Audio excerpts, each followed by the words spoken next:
What's up? Andito pa rin tayo ngayon sa 767 Club dito sa Imus, Cavite.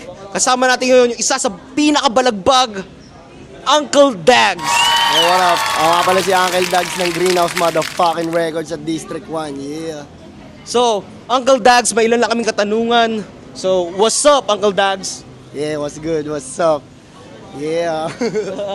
So, Kuis, bakit Uncle Dags? Yeah, nagsimula kasi yung Dags. Palayo ko, daga. Short for daga, Dags. Alam Tapos, yung Uncle naman, syempre, bata pa ako, di pa ako pwede maging OG. Uncle na lang, Uncle Dags. Para... Magmano kayo. Yeah.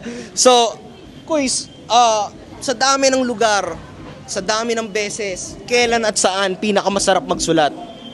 Syempre, pag mag-isa lang, walang, yung payapa, tapos lugar mo, syempre. Safe zone mo. Yun. Totoo. Sinong upcoming artist ang sa tingin mong next big thing? Wala iba kundi si Sajka para sa akin. Pakinggan nyo si Sajka ng South Row Music at District 1. Yeah. Nicotine by Sajka.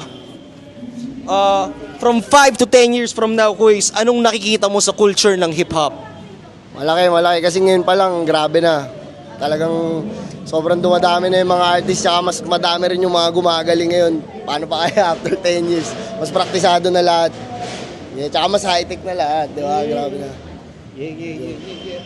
So, Kuis, huling tanong ko, ano yung favorite bar or favorite linya mo sa nagawa mo kanta at anong kanta yon?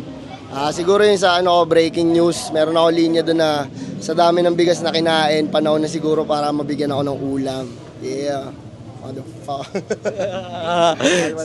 So, ayun, Eswar, Uncle Dags, what's up? What's up?